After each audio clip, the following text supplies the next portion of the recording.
Dragon King Varos tore Junia Crest's flight license in half beneath the keel of the skyship she had built with her dead husband. The pieces fell through the rain and struck the black glass of Stormdock Citadel. Above them, the Far Mercy strained against 12 iron moorings. Its hull was plated in storm bronze and whitewood, with living scale sails folded along 3 masts like the wings of a sleeping sea dragon. Each silver-black scale had been fitted by Junia's hands. Each inner seam carried one line of the rescue oath Alden Crest had spoken when they laid the first rib together. No life beneath the clouds is worth less because no crown remembers its name. The court knew only that 9 escort ships had fallen from the Western Cloud Road, and Fleet Marshal Rena Dor had returned with a noble transport intact. Junia had returned with no husband, no crew, and a skyship the Crown now called dangerous. By royal authority, Varos said, the Far Mercy is seized pending military examination. Junia Crest is stripped of shipwright standing and forbidden to command, repair, or approach any vessel under Crown sail. His voice carried across the storm dock. He stood beneath the dragon banners in a black flight coat clasped with dark gold, rain shining along the hard line of his jaw. Veteran officers lowered their eyes when he looked toward them. Junia did not. She was 43, broad-shouldered from years beneath keels, her dark hair twisted into a rain-heavy knot. A widow's iron ring hung at her throat beside the brass gauge Alden had used to test lift pressure. Her blue-gray work coat was patched at both elbows. Its cuffs burned pale by skyfire. Years before the Crown put distance in Varos's voice, he had stood beneath this hull and asked why rescue ships carried softer ribs than warships. Because warships are built to survive command, Junia had told him. Rescue ships are built to survive the people command forgets. He had trusted her storm calculations then. Now he looked at her as if every line she had drawn concealed a threat. The examination began before the bodies cooled, she said. Your marshals sealed the navigation ribs before my guild could inspect them. Rena stood at Varos's right hand in crimson fleet armor, dry beneath a charmed mantle. Because the ribs split during flight. They were cut after impact. You were not on the escort line when it failed. I was aboard the Mercy carrying refugees your warships had refused. You abandoned assigned formation, Rena said. Your deviation opened the convoy's western flank. 9 ships entered the downdraft and did not rise. Junia looked toward the memorial wall where brass name strips hung beneath the storm bells. Alden's strip was absent. So were the names of deckhands, midwives, dock children, and cloud farmers who had boarded without noble papers. Only commissioned dead received brass. The rest had become numbers in Rena's report. The western route was changed after launch, Junia said. Show the original flight table. It burned in the fall. The Mercy copied every command pulse sent to its navigation ribs. Rena's expression did not alter, but one gloved finger pressed against her gauntlet.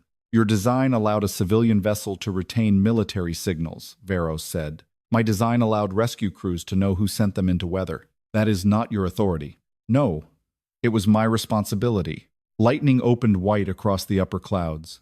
The Far Mercy's folded sails flashed like thousands of watchful eyes.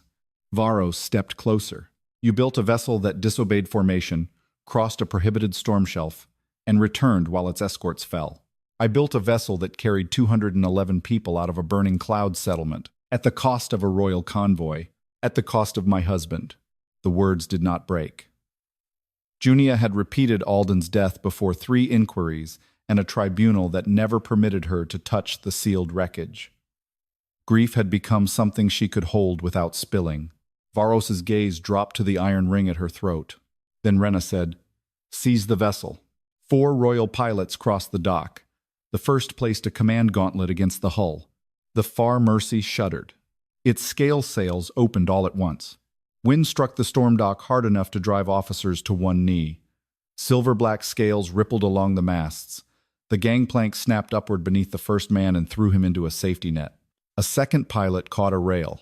A living sail wrapped his waist and lowered him onto the stones with humiliating care. The third tried the king's command seal. Every sail went rigid. The ship's keel gave a sound like a great animal refusing a bit. Rena drew her sword. Mutiny. No, Junia said. She felt the vibration through her boots.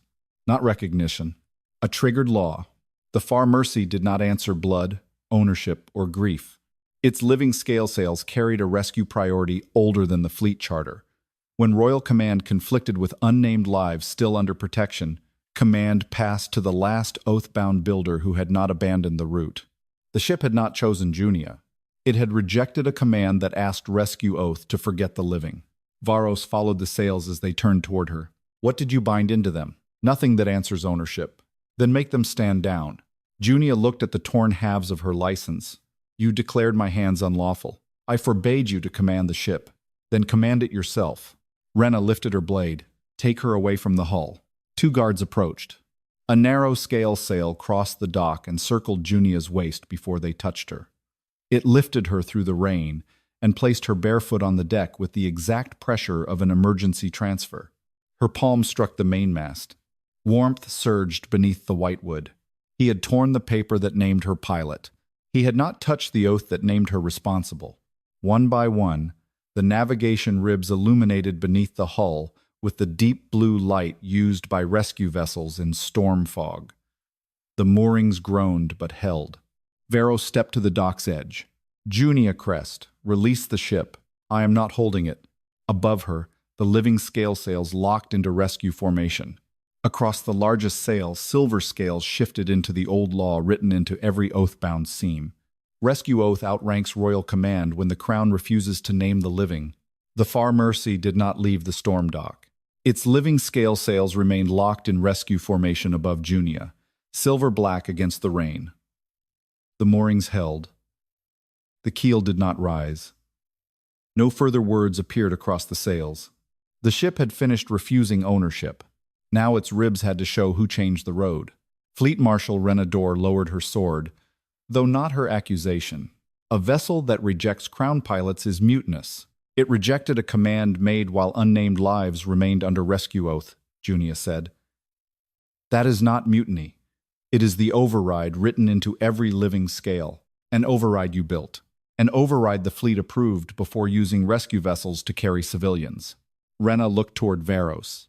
She admits placing private judgment above military command. No, I placed a condition inside the sails. When an order abandons people still entered as living weight, the ship suspends ownership until the route is examined. Living weight, Rena repeated. You loaded refugees beyond declared capacity, altered balance, then blamed the escort line when your ship responded unpredictably. The Mercy did not lose balance. 9 ships did. Varos stood below the gangplank, rain darkening his flight coat. Years earlier, he had trusted Junia's storm calculations more than fleet maps. Now he had trusted Rena's sealed report more than the ship he knew Junia had built to remember orders. He lifted the 2 pieces of Junia's license from the black glass. Seal these as evidence. Rena's gaze shifted. Her license has already been revoked. The revocation remains. The torn pieces remain part of the inquiry. Junia heard the distinction. He had not repaired what he had done. He had only stopped the paper from becoming refuse. Varos looked toward the ship. No one cuts, removes, or alters a navigation rib. The ribs are sealed. Military wreck evidence, Rena said. Then the seal will be opened before witnesses. You cannot allow an unlicensed shipwright to handle them. She will not handle them alone. Junia rested one hand against the mainmast. I am not your prisoner. No. You remain aboard as the last oath-bound builder and a material witness. You seize the ship. I am suspending physical possession until the command record is read. Not canceling the seizure. Not restoring her standing. But Rena's officers could no longer strip the ribs in private. Varos summoned the fleet recorder, 2 guild examiners, and the Citadel's storm judge. Until they arrived, the royal pilots withdrew beyond the mooring line. Rena remained. The command pulses copied by those ribs are unauthorized civilian recordings. They were approved rescue duplicates, Junia replied. Approved for distress calls, not fleet orders. A rescue vessel cannot prove where it was sent unless it remembers the order. You deviated before any route correction, then the ribs will show it. The examiners entered through the lower maintenance hatch. Junia followed after the storm judge permitted her hands only for identification, not repair. 3 whitewood ribs had split near the command chamber. Their edges were blackened, but the fracture lines were too smooth. Junia knelt beside the first. Storm impact crushes grain inward. A guild examiner touched the edge with a bone probe. This grain opens outward. Rena descended behind them. Heat can reverse a fracture after impact. Not beneath an intact brace, Junia said. The bronze support carried no impact dent, yet the rib behind it had been opened. The second examiner studied the cut. A heated narrow blade. Junia looked at the missing section. The command pulse did not burn in the fall. It was cut out after the Mercy returned. Rena's expression remained composed. Or during emergency repairs performed by a grieving crew. My crew was dead. I flew home with dock children on pulley lines and midwives holding pressure valves. You were still aboard. Junia met her eyes. I spent the return flight keeping 211 people breathing. I did not crawl beneath this deck to destroy the record that cleared me. The fleet recorder fixed a brass listening frame around the surviving rib. Thin needles settled into its grooves. Blue light spread across a suspended glass chart. The first route appeared. Storm dock to Hollow Spire. Hollow Spire to the western civilian shelf. Then north through a stable cloud channel, clear of the downdraft. The approved convoy route, the recorder said. That pulse reached the Mercy before launch, Junia replied. A second sequence entered the rib 43 minutes later. The western escort line shifted south. 9 ships were redirected toward the storm shelf where the downdraft had formed. Junia pointed to the timing marks. I had already launched toward the civilian shelf. I did not abandon formation. Formation was rewritten after I left. Rena folded her hands behind her back. Storm conditions require corrections, not into a descending wall. The downdraft may have formed after transmission. The storm judge studied the weather notation beside the pulse. It had been reported 12 minutes earlier. The recorder advanced the sequence. A third pulse appeared, narrower and encrypted. It went only to the noble transport. The vessel was ordered east around the downdraft through a protected current. Junia stared at the split road glowing above the rib. The noble transport survived because someone bent the storm road around it. The correction may have been issued because its hull could not survive western pressure, Rena said. It carried 37 nobles. The refugee shelf held more than 200 civilians. Military command weighs strategic value. Rescue oath weighs living breath. Rena turned to Varos. This is why civilian craft must not retain fleet pulses. A shipwright is interpreting necessity as murder. Junia looked at the missing rib section, then restore the cut sequence, and let necessity name itself. The examiner aligned the surviving grooves. A faint code emerged at the edge of the second pulse. Fleet Marshal Authorization. Rena door. No one moved. Rena looked at the recorder. Marshal codes are used by command staff under delegated authority. The recorder nodded. That is correct. Varos stepped closer to the glass chart. Was the pulse independently sealed? The examiner exposed the final groove beneath the cut. A second mark burned there. Not Rena's. The black gold pattern belonged to the Dragon King's wartime command. Junia looked at Varos. He had torn the paper that named her pilot. The ship had opened the record beneath his own seal. The false route carried Rena's martial code, but Varos's war seal had made the sky obey it. The war seal did not yet prove Varos had sent the false route. It proved the sky had obeyed his name. The black gold mark remained suspended inside the glass chart, joined to Rena Door's martial code by one thin line of command light. Rena looked at the storm judge. Emergency convoy law permits a fleet marshal to countersign understanding royal authority when weather makes direct consultation impossible. Junia kept one hand on the navigation rib, then opened the War Seal access ledger. That ledger contains active defense protocols, Rena said. It also contains the name of whoever wore the king's authority when 9 ships were sent into a known downdraft. Varos did not look away from his seal. Open it. The fleet recorder hesitated. Your Majesty, wartime access is restricted to the throne, the marshal's office, and the high signal vault. Then the throne is ordering, it opened.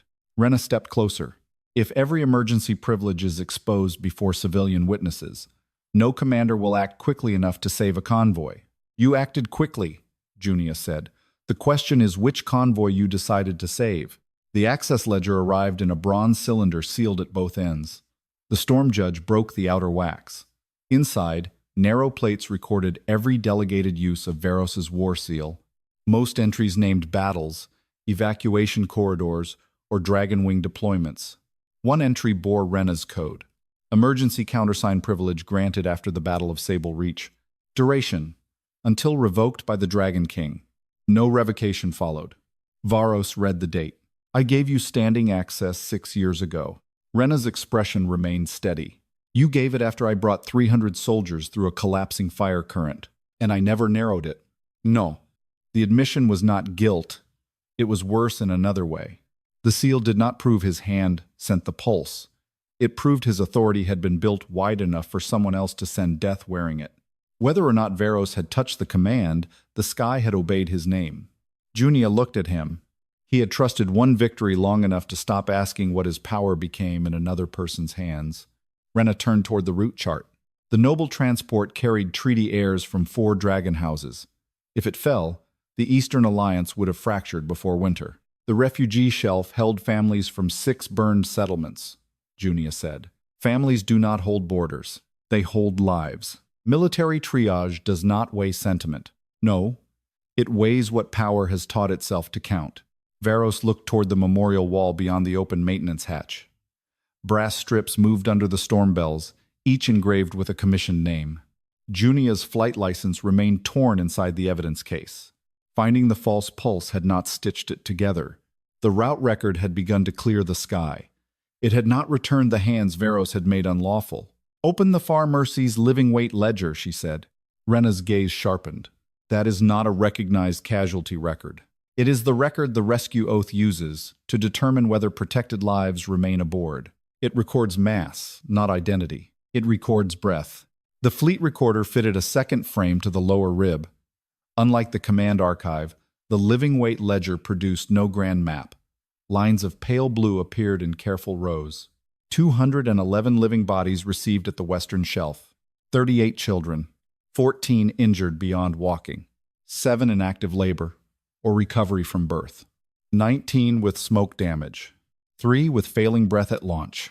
196 alive at storm dock return. Junia stared at the final number. 15 had died between Cloud Shelf and Citadel. She remembered every place their weight had disappeared from the deck. A boy beneath the forward mast. 2 sisters beside the pressure valves. An old glassworker who had given his blanket to a child and never woken. Only commissioned dead received brass, but every unlisted body had left weight in the ribs. The refugees helped crew the return, the storm judge said. They did what was necessary, Junia replied. Dock children hauled pulley lines. Midwives held pressure valves. A baker with a broken wrist kept the western vent open with his shoulder. Rena folded her arms. None of that changes the strategic value aboard the noble transport. The noble transport received a safe current, Junia said. The refugee shelf received weather. It received the only rescue vessel capable of reaching it, because the escort formation had been rewritten after launch. Rena turned to Varos. Junia's oath makes no distinction between a treaty heir and an unknown laborer. That may suit a rescue hull. It cannot govern a kingdom. Varos studied the breath ledger. No, but a kingdom that refuses to name the unknown should not be surprised when its rescue laws resist it. Junia looked at him. It was not an apology. It was the first time he had spoken against the structure that made her loss administratively convenient. Add the 211 passengers to the temporary casualty inquiry, he ordered. All names that can be recovered. All deaths recorded. Rena's voice cooled. Temporary inquiry does not create memorial standing. No, Junia said. But it prevents them from disappearing while the Crown decides whether they were important enough to die. Varos faced the storm judge. Suspend Junia Crest's license revocation pending full hearing. Suspension is not restoration, Junia said. I know. Do you? His eyes moved to the torn paper. Not yet. The answer was spare enough to remain honest. A guild examiner returned, carrying a narrow sealed case recovered from Rena's wreck archive. We found the removed rib section. Rena did not move. The archive inventory lists that case as storm-fractured debris, she said. The grain is intact, the examiner replied. It was cut cleanly from the Mercy's command chamber. He placed the missing whitewood section beside the surviving rib. The pulse grooves aligned. The false route continued through the cut. So did another shallow channel beneath it, one Junia recognized as a manual interruption mark. Alden had used that tool pattern. Her hand tightened against the table. The examiner turned the rib section over. Something small had been fixed to its underside with black repair wax. A brass strip. Not blank. not broken. The name engraved across it had never appeared on Stormdock's memorial wall. Eldon Crest. The brass strip made no sound. It carried no ghost, no preserved voice, no final blessing from the dead. Junia lifted it from the underside of the severed navigation rib and turned it toward the storm judge. The brass is not memory, she said. It is procedure. Renador remained beside the command chart, her crimson armor reflected in the blue root light. Then explain why Alden Crest fastened his memorial strip to classified military machinery.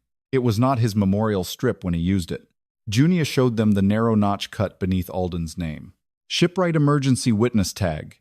Every oath-bound builder carried one aboard a rescue vessel. If command became unsafe and the official record could not be trusted, the builder fixed the tag to the damaged mechanism before attempting an interruption. The fleet recorder bent closer. The notch confirms witness use. Rena folded her arms. Or unlawful interference. Junia placed the brass beside the lower channel carved beneath the false route. The false pulse shows what the fleet ordered. This channel shows someone tried to stop it. The guild examiner aligned the cut section with the surviving rib. The upper groove carried the southward command that had sent 9 escort ships toward the downdraft. Beneath it, Alden's interruption mark cut across the pulse at a hard angle. Manual severance attempt, the examiner said. Could it have disrupted formation? Rena asked. Yes. Then Alden Crest may have caused the escort confusion Junia now attributes to command. Junia looked at the groove. No. The interruption begins after the false route entered the rib. After it entered this vessel, Rena replied. Not necessarily after it reached the escorts. The Mercy received the same fleet pulse at the same bell. Rescue ribs process signals differently. They preserve order. They preserve a shipwright's interpretation of order. Junia looked toward Varos. This is what your marshal will do with every record. If the evidence survives, she will call survival distortion. Rena did not react. Military command cannot permit individual builders to cancel convoy routes because they dislike triage. Alden did not dislike triage. He recognized abandonment. You cannot know what he recognized. I know his tool pressure. Junia traced the shallow entry cut without touching it. Alden always began an emergency interruption from beneath the pulse, so the command remained visible above it. He was not trying to erase the route. He was trying to preserve what he opposed. The storm judge examined the grain. The lower channel was carved before the rib section was removed. And the section was removed after the Mercy returned, Junia said. Rena turned toward the examiner. Can you prove when? The outer cut passed through dried storm residue deposited during the return flight. So it was removed at storm dock, Varos said. The examiner nodded. Varos face drenno. Your office sealed the wreckage. My office preserved military evidence. You labeled this section storm-fractured debris. The inventory was compiled under emergency conditions. The grain was never fractured. A clerk may have used the nearest classification. Name the clerk. Rena's gaze did not shift.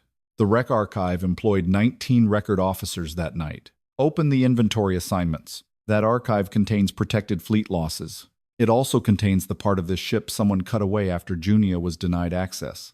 Varos looked toward the storm judge. Seal Rena's Rec Archive. No record, tool, or debris leaves until each entry connected to the Far Mercy is examined. Rena's expression cooled. You would freeze active fleet recovery during storm season. I would prevent another record from becoming weather. He turned to the brass strip. Enter Alden Crest into the temporary memorial inquiry. Junia's hand closed around the edge of the table. Temporary. It places his death under formal review. He died aboard a crown convoy. His body was not recovered. Neither were the bodies on 7 escort ships. Rena answered before Varos could. Memorial brass requires commissioned service, confirmed death, or crown, recognized sacrifice. Alden Crest was a civilian builder, accused of interfering with military command. Junia looked through the open hatch toward the wall of named metal. The paper Varos tore named me a pilot. The report he trusted unnamed my dead. Varos did not defend himself. Enter Alden's name, he said, and the 15 who died aboard the Mercy. The remaining passengers? The storm judge asked. All 211 enter the rescue inquiry, living and dead. Junia met his eyes. An inquiry is not a correction. No. Suspending my punishment is not restoring my standing. No. Private correction cannot mend a public tearing. The two halves of her flight license remained inside the evidence case where the entire dock could see them. Varos looked at the torn paper. The final ruling will be public. You do not yet know what it will be. I know it cannot be made from Rena's report alone. That was not mercy. It was the smallest lawful distance he could place between his authority and the judgment he had already carried out. Rena stepped toward the brass tag. If Alden attempted to interrupt the command pulse, his action may have weakened the Mercy's response, delayed transmission to nearby ships, and contributed to the losses. The escort vessels received the false route before his tool touched this rib, Junia said. Then why interrupt it? To stop the Mercy from obeying. The Mercy did not follow the escort line. Because Alden broke the lower command bridge, Rena's attention sharpened. The guild examiner studied the channels again. There are 2 interruption cuts. The first crossed the route relay. The second ran toward a narrower groove beneath the main pulse, almost hidden by the black repair wax that had held Alden's witness tag. Junia recognized the channel. Builder to builder signal. Varos looked at her. A private message? Not private. Emergency craft instruction. Used when one builder needs another to take command of a damaged vessel. The recorder placed a finer needle into the groove. A weak pulse entered the glass chart. It did not form words. Builder signals carried pressure intervals, tool rhythms, and destination marks. The destination appeared first. Junia Crest. Her breath caught, but she kept her hands still. Alden had not left a ghost. He had left the only witness tag a shipwright could fasten while the deck was dying, and one final command meant for the builder who might survive him. The recorder advanced the pulse. 3 pressure marks translated into an emergency warning. Navigation authority compromised. A 4th mark began to form. Then the channel ended where the rib had been cut away. The remaining words had been severed with the evidence. Junia looked at the empty space beyond Alden's final mark. Someone had not only hidden the man who tried to make the rib speak, they had removed the part where he told Junia what to do next. The severed pulse left Junia with a destination but no instruction. She examined the cut edge while the recorder kept the incomplete builder signal suspended above the navigation rib. Alden's pressure marks ended where someone had removed the next length of whitewood. There was another section, she said. At least 9 inches, the guild examiner replied. Rena door remained beside the evidence table. Or the channel was never completed. Alden finished his warning stroke before the cut. He had begun the instruction that followed. You are interpreting absence. I am measuring it. Varos looked toward the wreck archive case. Find every rib fragment entered from the Far Mercy. The inventory master arrived with 3 ledgers, and the caution of a man who knew which errors were survivable. The Far Mercy's debris filled 4 pages. Split brace, burned scale housing, storm-fractured command rib. 2 sections transferred to the signal furnace by martial authority. Junia looked up. For destruction? For classified decommissioning, Rena said. Command wood can retain active pulse grooves. After your office labeled it, broken debris. Classification changes when examination reveals risk. Varos took the ledger. When was the transfer made? 3 hours after Junia Crest requested guild access. Rena answered without haste. Her request confirmed that a civilian new classified signal material remained aboard. I was still licensed then, Junia said. The inventory master checked the time. She was stripped the following morning. The paper Varos had torn had not begun her exclusion. It had completed a decision already moving through Rena's office. Was the material burned? He asked. The furnace was cold that night. Then where is it? Removed before first bell. No receiving mark. Rena turned toward the inventory master. You are responsible for transfer records. I record what officers submit. Which officer collected the sections? No name appears. Junia looked at the empty line. The lower channel showed who had tried to stop the false route. The missing wood held what Alden wanted her to do next. Rena's archive had preserved only the authority to make both disappear. A storm bell struck above the citadel. Once, then twice in rapid succession. The signal tower opened its blue shutters.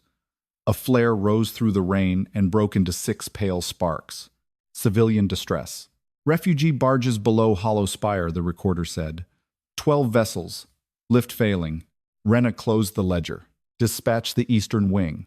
It is escorting treaty envoys, the signal officer said. Recall the lower patrol. Too far south. Junia listened to the bell pattern.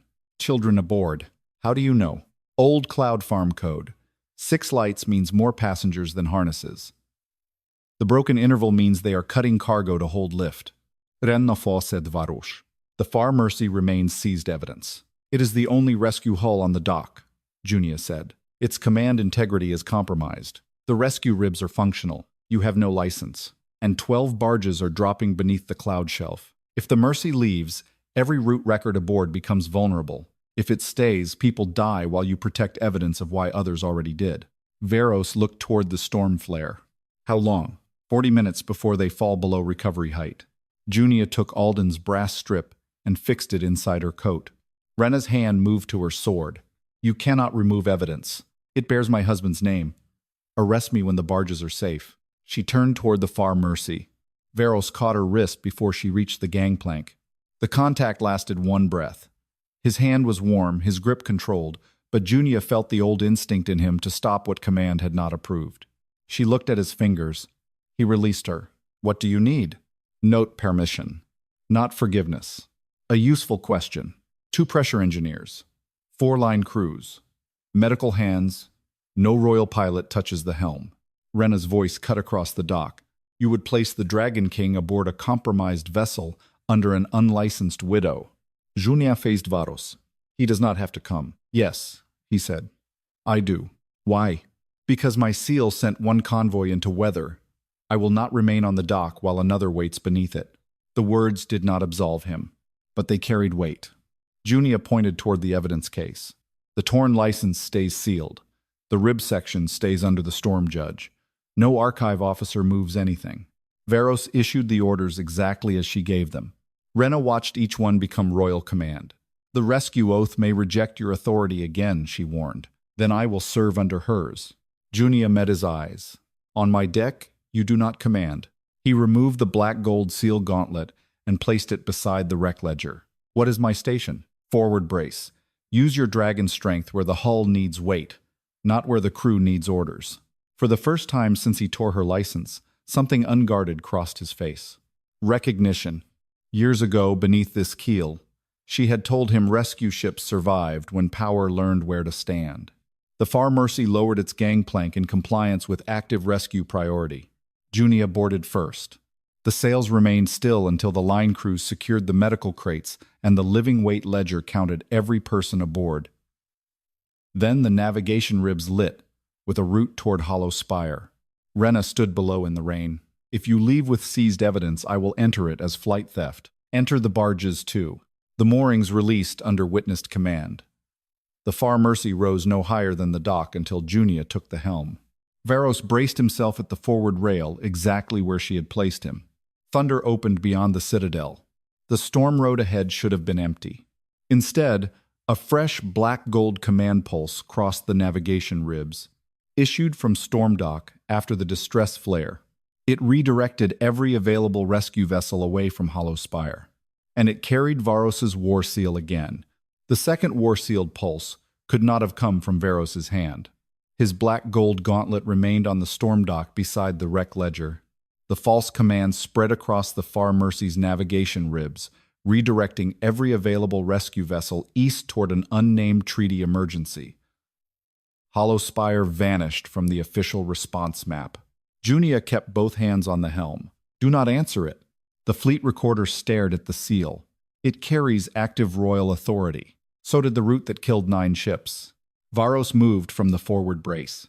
You were assigned there. Someone is using my seal while I stand aboard this vessel. And the hull still needs your weight. His jaw tightened. Then he returned to the brace. Not because he agreed, because Junia commanded the deck. The Far Mercy entered the storm road beneath Hollow Spire. Rain struck the living scale sails hard enough to sound like thrown gravel. The sails adjusted by narrow degrees, not choosing a pilot, but preserving lift under the active rescue oath. Trace the relay source, Junia ordered. The recorder fixed a listening needle beneath the new pulse. Stormdock, Central Tower. Whose access? The authorization layer is sealed. Then read the carrier interval. He listened. Fleet emergency channel. Varos looked toward the dark citadel shrinking behind them. Renna's office controls that channel. So do 6 signal captains, Junia said. Do not name a hand before the record does.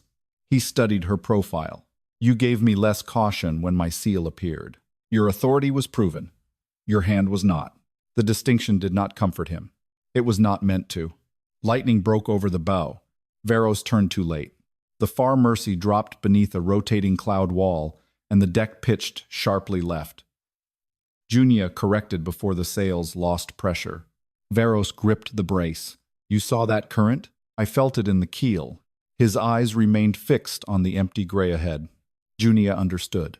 Years ago, Varos had been able to read stormfire before it formed. Dragon kings were said to see pressure paths through the bond between royal blood and the ancient sky dragons beneath the citadel. He had not seen this one. When did you lose storm sight? She asked. The recorder looked away. Varos's expression closed. Keep the vessel level. That was not an answer. It is not a question for this deck. Everything that affects rescue belongs on this deck. Another current struck. Varos shifted his weight into the brace where Junia had placed him, stabilizing the forward hull through raw dragon strength. The injury at Sable Reach damaged the bond, he said. I see storm paths only after they begin to turn. The battle after which he had granted Rena permanent countersign access. Junia looked ahead. You gave her your seal because you could no longer verify the sky yourself. I gave it because she brought 300 soldiers home, and because you needed someone else to see for you. Yes. No excuse followed. The admission entered the narrow space between them and stayed there. The first refugee barge appeared beneath the cloud shelf, hanging at a severe angle from one remaining lift balloon. People crowded the upper rail. Several children were tied to cargo hooks because no safety harnesses remained. Junia rang 2 short rescue bells. Port lines ready. Medical crew aft. No one boards until the weight ledger opens. The Far Mercy turned across the barge's fall. A violent cross-current struck the helm. Junia's shoulder slammed against the rail. Varos caught the support beam above her head before it broke loose. His body shielded her from the falling bronze fitting, but he did not touch her until the danger passed. Are you injured? No. He moved back. That restraint unsettled her more than possession would have. Hold the beam, she said. He obeyed. The first-line crew crossed.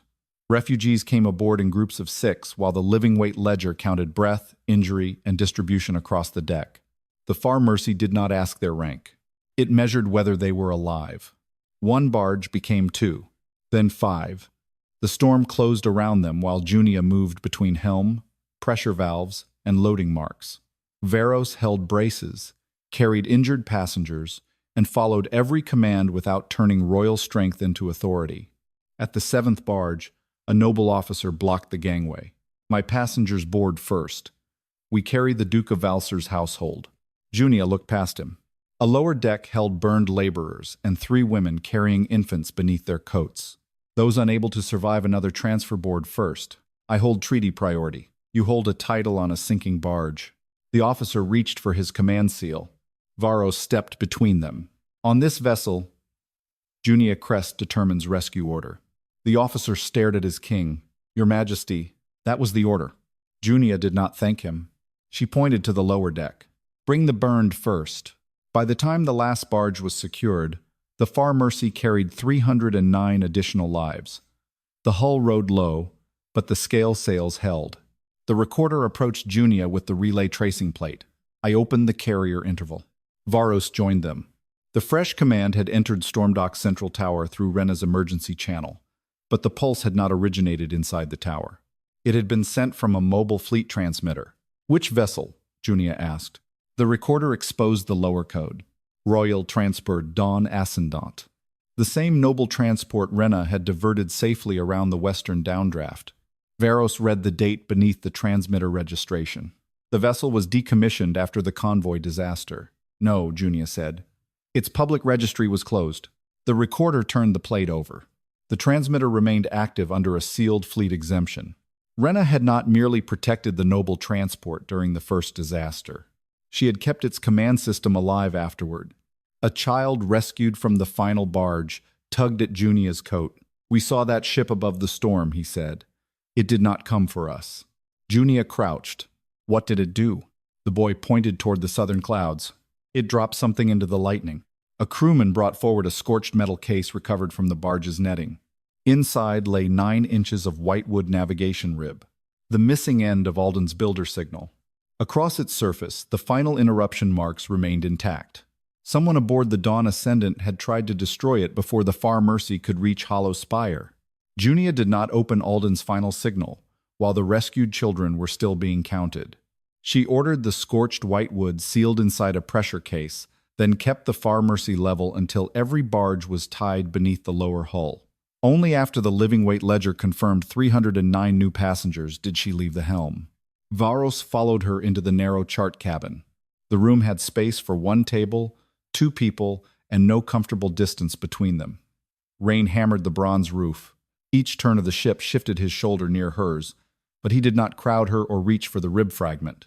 Junia fitted the recovered piece against the section taken from Rena's archive. The channels joined. Alden's interrupted warning became complete. Navigation authority compromised. Do not permit martial transfer. Sever third command bridge before Crown Vessel docks. Varos read the pressure translation twice. He damaged the Mercy deliberately. He disabled one command bridge during an active convoy because someone intended to take control of the ship. The fleet recorder traced the final groove. A second vessel requested command transfer 3 minutes after the false route was issued. Which vessel? Varos asked. The code appeared beneath the needle. Dawn Ascendant. Junia closed her eyes once. The noble transport had not merely received a safe current. It had attempted to take the Far Mercy's helm authority, while 211 refugees remained under rescue oath. Rena had planned to turn the rescue ship away from them. Varos looked at Alden's witness tag.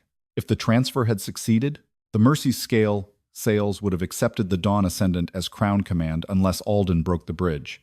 And the refugees? The oath would have contested the transfer, but not before the ship lost response time inside the storm shelf. How much? Enough. Junia did not say enough for what. The 15 missing breaths in the ledger already had. A violent impact struck the outer hull. Varos caught the overhead beam before it fell across Junia's head. The cabin pitched, driving them close. His forearm braced beside her face while the ship rolled beneath them. He waited until she regained balance before moving. What hit us? He asked. Storm ice. You knew before the impact. I heard the port scales tighten. He looked at her as if remembering the years when he had trusted her calculations before maps. Junia returned to the rib. Alden did not sabotage the rescue. He prevented military transfer. Rena will call it unlawful interference. She will be correct. Varos's expression hardened. You would concede that? I will not turn him innocent by changing what he did. He broke a command bridge. The question is whether law required him to obey an order that would have abandoned protected lives. The recorder looked between them. Emergency shipwright code permits structural refusal when command transfer creates immediate loss of rescue life. Can it be proven the loss was immediate? Varos asked. Junia pointed to the living weight ledger. The transfer request arrived while 211 people remained aboard, and 3 escort vessels were still descending toward them. The Mercy could not leave without breaking active rescue oath. Varos rested both hands on the chart table. My seal authorized the transfer request. Your system did, and my failure to revoke Rena's access allowed it. Junia met his eyes. Yes. He accepted the answer without asking her to lessen it.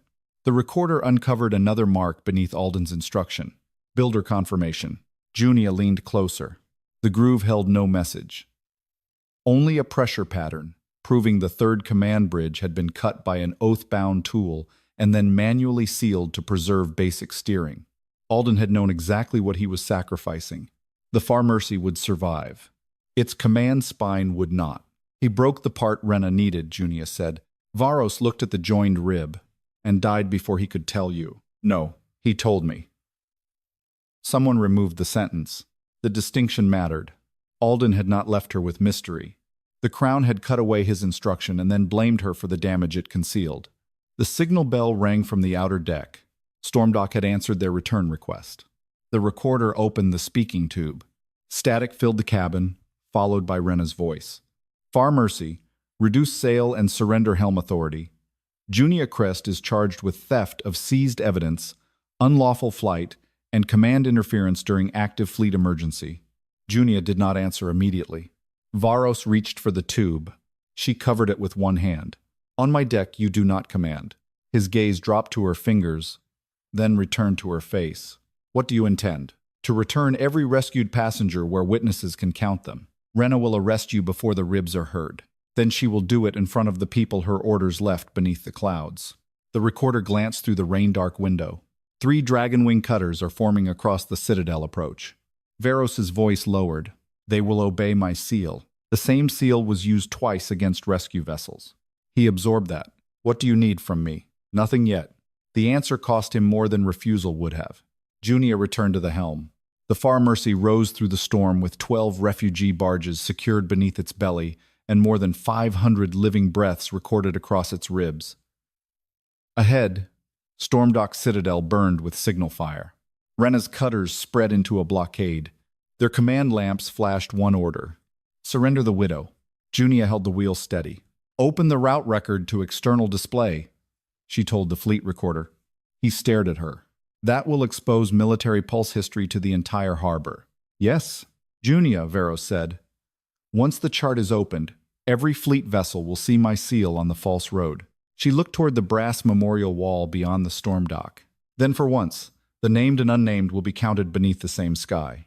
The recorder released the display locks. Blue fire ran along the Far Mercy's navigation ribs. Across the storm above the citadel, the original route began to rise. Every signal tower in Stormdock turned blue.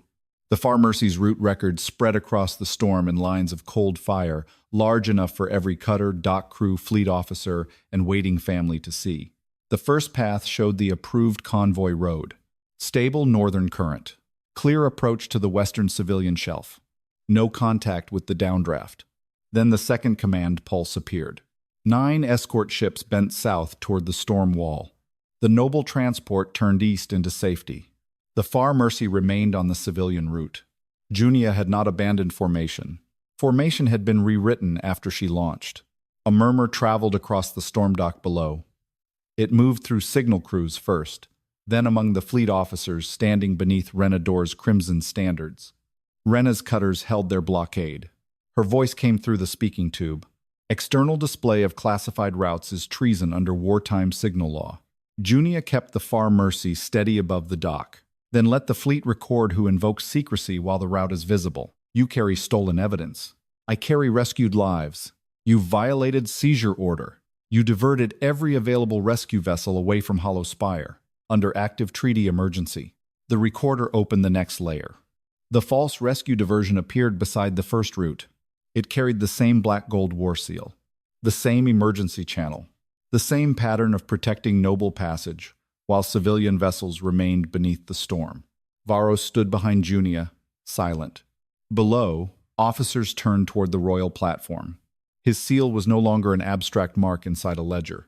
It hung above the citadel where every soldier could see what had been done in his name. Rena's flagship signal lamp flashed again. Dragon King Varos Tane, confirm seizure authority and order the widow to surrender. The title carried across the harbor. The decision was no longer private. If Varos confirmed the order, Junia would be taken before the route record could enter public inquiry. If he rejected it, he would expose division inside the Crown fleet before every dragon house watching the sky. Junia did not look back at him. "This is your seal," she said. "Not my choice." Varos stepped to the outer rail. The wind pulled at his black coat. Without his command gauntlet, he carried no visible mark of royal authority, except the crown at his brow. "Fleet Marshal Renador," he called.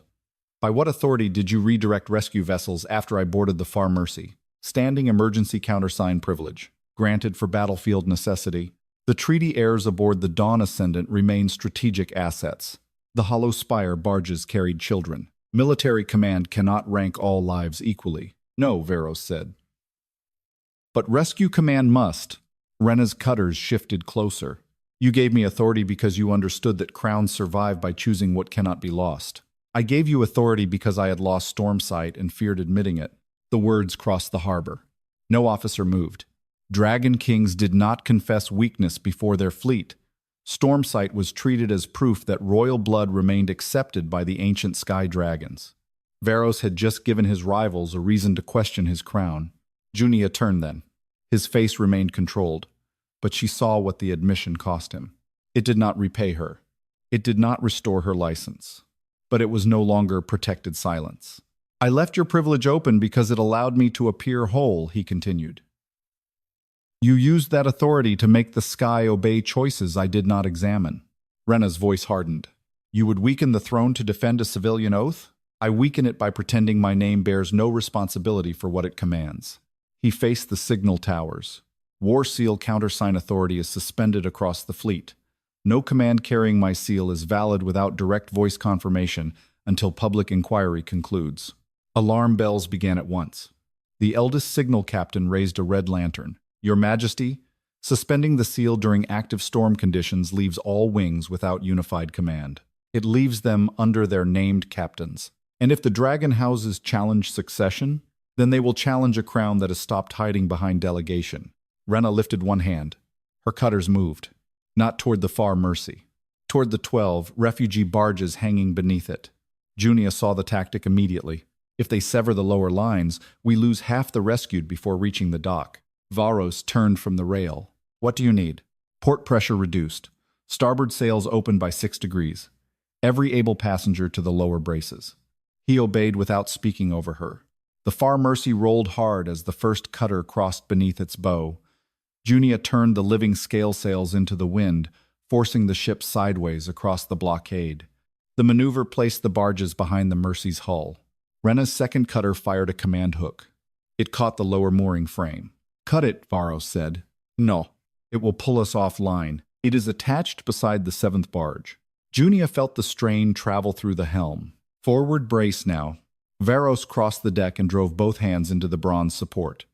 Dragon strength flared beneath his skin in dark gold lines. The frame held. Junia redirected pressure through the port ribs. The command hook tore free from the cutter instead of the Mercy. Below, hundreds of dockworkers began shouting. Not for Varos. Not for Junia. For the barges. They had seen the rescued families tied beneath the ship and understood what Rena's blockade endangered. The fleet officers on the lower platform hesitated. Rena's order lamp flashed. Close the dock. No gate moved. The first signal captain lowered his red lantern. Then another officer did the same. Rena's commands still carried rank. They no longer carried unquestioned obedience. The far Mercy descended through rain and settled above the central storm dock. Line crews caught the barges one by one. Children, burned laborers, and exhausted families were lifted onto black glass beneath the memorial wall. The living weight ledger counted each breath aloud through the recorder.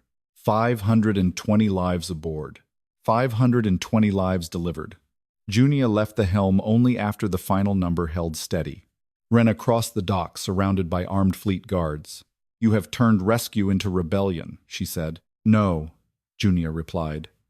You turned command into a way of deciding whose fall remained invisible. Rena looked toward Varos. Arrest her, or every captain in this fleet will learn that oath-bound craft outranks the crown. Varos descended the gangplank behind Junia. The far Mercy remains under Junia Crest's command until the rescue inquiry ends. You cannot grant command to an unlicensed pilot. I am not granting it. Junia faced him. He understood the correction. The rescue oath already did, he said. The crown is recognizing the condition it tried to ignore. Rena drew a sealed order from beneath her mantle. Then the Fleet Council will judge both of you. She broke the wax. The document authorized immediate removal of Varos from command if his loss of storm sight endangered succession or fleet unity. 9 Dragon House seals stood beneath it. The order had been prepared before the far Mercy ever returned to Stormdock. Rena had not only built a route that sacrificed refugees, she had built a succession crisis for the moment Varos stopped obeying her. The rescued children were still being wrapped in dry canvas when the 9 Dragon House envoys took possession of the Stormdock. They formed a half-circle beneath the memorial wall, each wearing the seal of a bloodline whose ships, marriages, and treaties held the kingdom together. Between them stood the order authorizing Varos's removal from command. Renador placed it on the public evidence table. Dragon King Varos Tane concealed the loss of storm sight, suspended fleet authority during active weather, exposed classified routes, and permitted an unlicensed widow to command a seized vessel. Junia remained beside the far Mercy's gangplank. 520 rescued people stood behind her. The council saw them. Rena spoke as though they were weather. The order was prepared before today, because the danger existed before today, she continued. A crown that cannot see the storm must rely upon those who can. Varos removed the dragonhorn crown from his brow.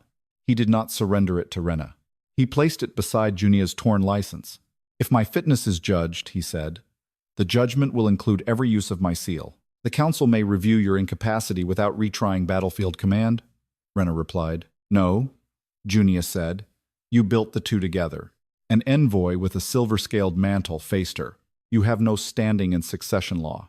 The order names my flight as proof of his instability. The fleet cannot use me as evidence and deny me a voice.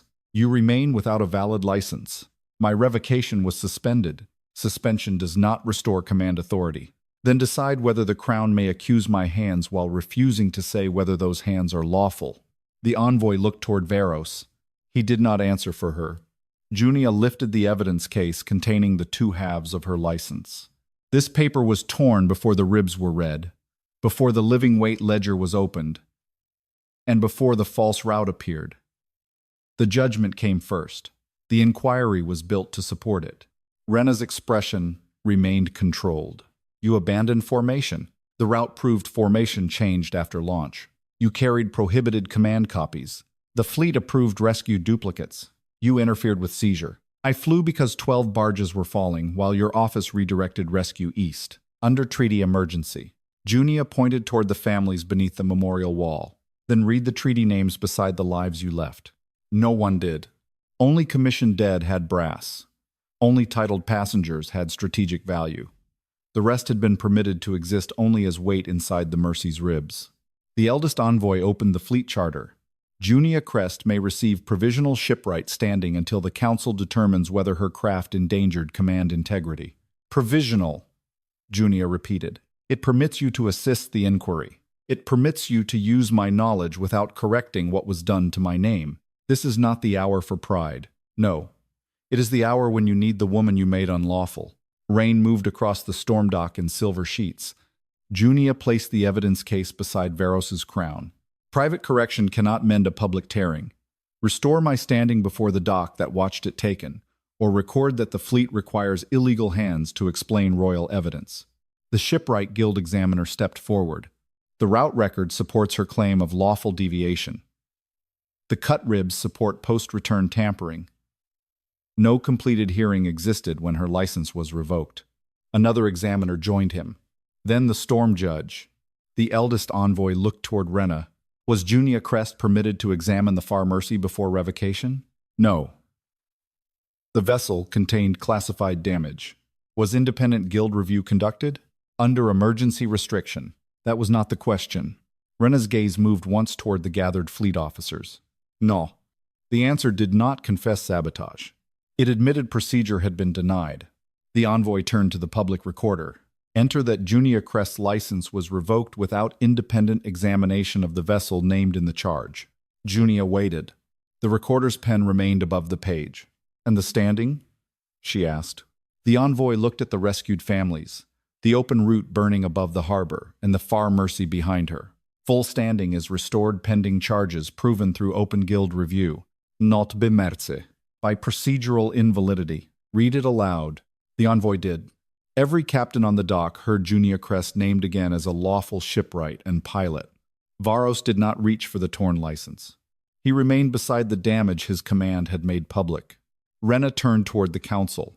Now that her standing is restored, the evidence must pass into fleet custody. No, Junia said. You demanded lawful standing. I demanded lawful standing, not ownership of my testimony. The Dawn Ascendant's transmitter must be examined, Varos said. Rena faced him. The vessel carries treaty immunity. It also sent a false rescue diversion using my suspended seal. A transmitter code can be copied. Then, examination will clear it. One of the envoys raised his staff. Dawn Ascendant is impounded pending signal review. For the first time, Rena's composure altered. Not fear. Calculation. A warning bell sounded from the southern berth. The Dawn Ascendant's dark hull had begun to glow beneath its moorings. Black gold fire moved through its command spine toward the signal chamber. Junia recognized the pattern. Archive burn. The fleet recorder went pale. All stored pulses will be destroyed. Rena looked toward the vessel. Classified transmitters purge automatically when treaty custody is challenged. You knew the order would trigger it, Varos said. I knew the fleet protects what rival houses could weaponize. The Dawn Ascendant's moorings began to release. The council guards moved toward Rena. She did not resist. She did not need to. The evidence was burning without her hand upon it. Junia ran for the far Mercy. Varos followed. She stopped at the gangplank. On this flight, you remain under my command. He placed the crown on the evidence table and left it there. What is my station? Wherever I tell you the ship is weakest.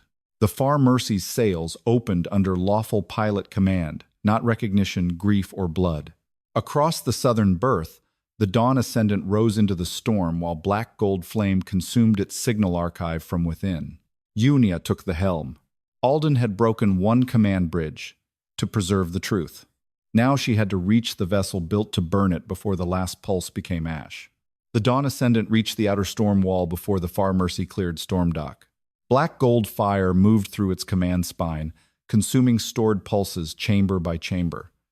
The noble transport climbed too steeply, shedding burning scale fragments into the clouds. Junia held the far Mercy beneath its starboard quarter. How many aboard? She asked. The fleet recorder checked the registry. 26 crew, 7 treaty passengers, 3 signal officers. Living. Weight ledger open. Varos braced at the forward support. The archive will be gone before we transfer them. Then the archive waits behind the living. He looked at her. Rena had bent the storm road around noble blood. Junia would not answer that crime by deciding noble lives were now worth less. Understood, he said. The far Mercy's rescue lines crossed the gap. Dawn Ascendant's crew came first, several burned by the archive purge. 2 treaty heirs refused to leave without their sealed chests. Junia cut the chest lines herself. You may carry your names or your bodies, not both. They crossed. The final signal officer stumbled onto the Mercy as the Dawn Ascendant's lower spine ruptured. Fire climbed toward the transmitter chamber. Everyone clear, the recorder said. Junia did not release the lines. Alden's witness instruction named a 3rd command bridge. Varos followed her gaze toward the burning vessel. You think the transmitter archive has a structural refusal channel. I think rescue builders were required to preserve command evidence when military authority became unsafe. And you intend to board. I intend to recover what was built not to burn. The passage between ships was no wider than a coffin lid. Wind tore at Junia's coat as she crossed first. Varos came behind her. I did not order you to follow. No. Then why are you here? Because protection without obedience is only another form of command. There was no time to answer. Inside the Dawn Ascendant, black gold fire ran along the walls. Junia entered the transmitter chamber and found its archive housing fused shut. The builder's release plate had been removed. Rena's office knew where the refusal channel was, she said. Varos drove his fingers beneath the warped bronze seam. Dragon strength flared along his arms. Tell me when. Not yet. The chamber tilted. Junia reached beneath the housing and found 3 shallow tool marks. Eldon's pattern. He had worked on this vessel before the convoy. Not to sabotage it. To build an emergency witness route between the noble transport and the far Mercy. The 2 ships were linked, she said. If one command archive was altered, the other could preserve the original pulse. Why was that not in the fleet plans? Because Rena's office removed the bridge from the final registry. Fire crossed the ceiling. Now, Junia said. Varos tore the housing open. Inside lay a narrow storm glass core surrounded by melted gold wire. The archive burn had destroyed the public signal layer, but the witness channel remained sealed beneath it. Junia lifted the core. The floor split. Varos caught her against his chest as the chamber dropped half a level. He shielded her from falling metal, then released her the instant she found footing. The exit is gone, he said. Pour maintenant vent. It opens into the storm. It opens toward the Mercy. He did not question her. They climbed through heat and broken bronze while the Dawn Ascendant lost lift. At the outer vent, the far Mercy's rescue line swung beyond reach. Varos looked at the widening gap. I can carry you across. You cannot see the pressure turn. No, I can. Junia fixed the archive core inside her coat, counted the rhythm of the cross-current, and took his wrist.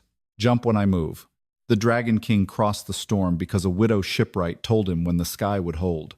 They struck the Mercy's lower net as the Dawn Ascendant fell away behind them. The noble transport disappeared into cloud, empty of life, and stripped of the evidence it had been built to destroy. At Storm Dock, the Storm Judge opened the witness corps before the full fleet council. It preserved the original command sequence. Rena's martial code redirected the 9 escorts into the western downdraft. Her office issued the safe correction to the noble transport.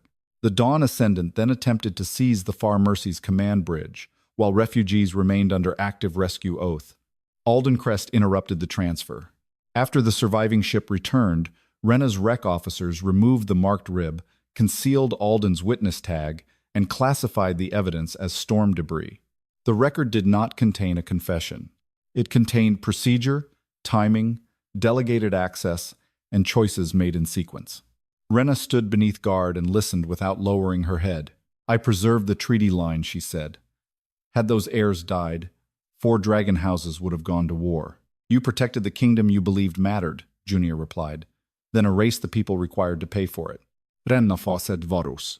"You would condemn me for using the authority you gave." "No," he said, "the council will judge your acts. I will answer for giving authority without limit and accepting the report that made Junia unlawful before her ship could speak." He surrendered the Dragonhorn crown for formal succession review. No one demanded it. That made the act matter. Junia's license was restored before the same storm dock where Varos had torn it.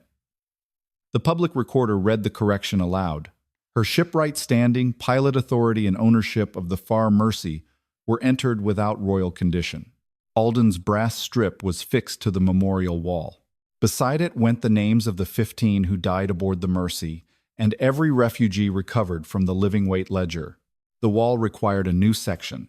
Junia refused the title of Royal Fleet Mistress. Instead, she established an independent rescue command whose vessels could preserve military pulses, refuse unlawful transfers, and prioritize living breath without regard to rank. Months later, Varos remained uncrowned, while the dragon houses reviewed his fitness. He regained no miraculous storm sight. He learned to command by naming what he could not see and listening to those who could. He came to the Far Mercy one winter evening without guards or seal. Junia stood beneath the rebuilt 3rd command bridge. "I need a place on the next rescue flight," he said. "You have a kingdom. I have responsibilities. This is one of them. You will not command my deck." "I know. And you will not call service repayment." "No." She studied him. "What station?" "Wherever the ship is weakest." Junia handed him a line harness. Their fingers touched only because both had reached for the same buckle. Neither moved away quickly. Above them, the living scale sails opened according to rescue law. Not blood, grief, ownership, or love. What grew between Junia and Varos would have no right to command them either. It would have to be chosen awake, after truth, and under terms they both could refuse.